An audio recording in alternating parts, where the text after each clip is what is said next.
بسم اللہ الرحمن الرحیم۔ ناظرین، ملک کے موجودہ حالات کو دیکھ کر دارالعلوم دیوبند نے نماز جمعہ کے بارے میں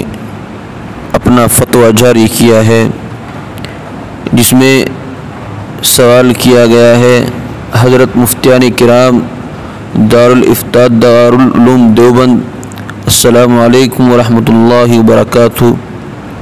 اس وقت ملک میں بلکہ پوری دنیا میں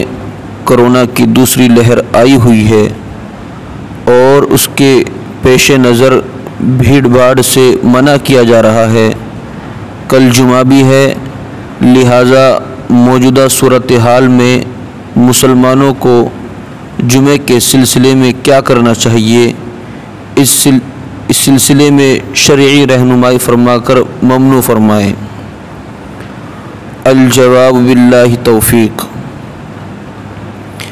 ملک کی موجودہ صورتحال میں جمعہ کے سلسلے میں مسلمانوں کو مقامی انتظامیہ کی ہدایت کا لحاظ رکھنا چاہیے، اور اگر کسی جگہ کچھ لوگ مسجد میں جمعے کی نماز ادا نہ کر سکیں تو مسجد کے علاوہ کسی دوسری مناسب جگہ جیسے ہال یا بیٹھک وغیرہ میں شرائط جمعہ کی رعایت کے ساتھ جمعہ ادا کریں، یعنی امام کے علاوہ کم از کم 3 بالغ مرد مقتدی ہوں، اور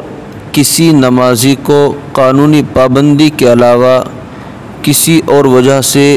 جمعہ میں شرکت سے منع نہ کیا جائے، اور اگر خدا نہ خواستہ کسی شخص یا کچھ لوگوں کے لیے جمعے کی کوئی صورت نہ بن سکے